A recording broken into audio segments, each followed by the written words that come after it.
Ce chantier est situé à 16 km au nord-est de Reims, sur la commune d'Isle-sur-Suippe.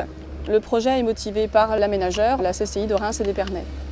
Occupé dès le début du conflit de 14-18 par l'armée allemande, Isle-sur-Suippe ne sera libéré que le 5 octobre 1918, lors d'une offensive française du 61e bataillon de tirailleurs sénégalais.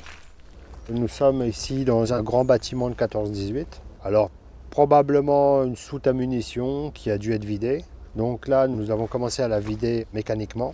Et nous sommes arrêtés sur le niveau d'apparition des planches de solin de construction de ce bâtiment. Et à un niveau un peu plus cendreux qui a probablement été incendié. On a vraiment de nombreuses boucles d'équipement militaire.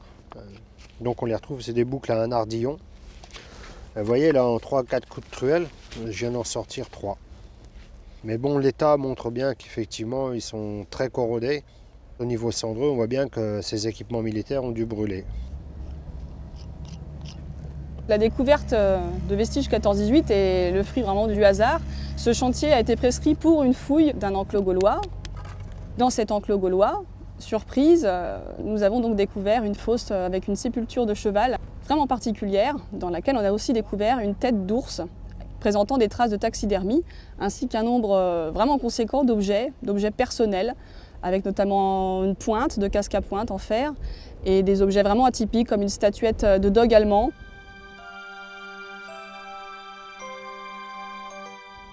Les observations nous ont permis, par l'intervention d'un archéozoologue, donc de pouvoir un peu en savoir plus sur l'histoire de ce cheval qui était vraiment enseveli avec des soins, un soin vraiment particulier.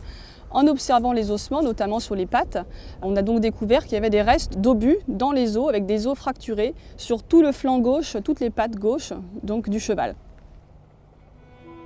Situé à une quinzaine de kilomètres au nord-est de Reims, Isle-sur-Suippe se trouvait sur la ligne arrière du front de la Marne. Les soldats allemands y avaient installé leur camp de repos. Ici, nous sommes sur les arrières-lignes allemandes, sur la deuxième ligne de front, donc du front de Champagne. Donc là, toutes les structures que nous découvrons sont allemandes de 14-18. Effectivement, le front de Champagne s'est bloqué au nord de Reims de septembre 14 à septembre 18. Donc tous les vestiges que nous découvrons entre Reims et ici où nous fouillons, Isle-sur-Suippe, sont catégoriquement allemands de 14-18. Donc on retrouve beaucoup de trous d'hommes, c'est des petites fosses creusées où les soldats s'abritaient, que ce soit pour monter la garde ou pour pouvoir mieux supporter les intempéries. Et quelques fosses dépotoirs qui résultent de la consommation des soldats, des restes de faune, de poissons, des contenants en verre, donc beaucoup d'eau minérale et quelques bouteilles de vin. Ces hommes profitaient là d'un moment d'accalmie avant leur retour sur le front. Autour de simples baraquements sur poteaux de bois, de nombreuses fosses détritiques étaient disposées par souci d'hygiène. Nous retrouvons énormément de mobilier de la vie quotidienne, donc à savoir toute leur vaisselle, parfois des effets personnels comme des brosses à dents, des pipes, ou aussi de l'art des tranchées avec notamment un cendrier fait dans un culot d'obus, dans une douille d'obus. Donc c'est vrai que ce sont des témoignages uniques de la vie et du quotidien de ces hommes durant la Grande Guerre. Nous pouvons dater ces structures à partir des cartouches que nous retrouvons, ou des douilles, qui effectivement, dans l'armée allemande, sont datées au mois près. Il existe très peu de traces écrites de la vie de ces camps. Le chantier d'Isle-sur-Suippe offre donc une vision inédite de la vie de ces soldats.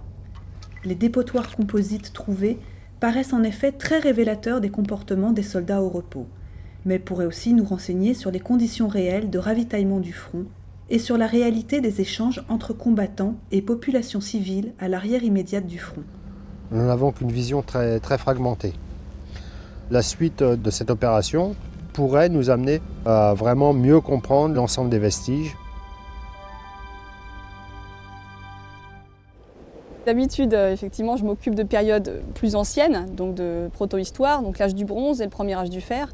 Mais là, c'est la première fois pour moi que je me retrouve confrontée à des vestiges aussi nombreux, donc de 14-18, ou aussi qui contiennent des objets vraiment, vraiment personnels du quotidien de ces hommes.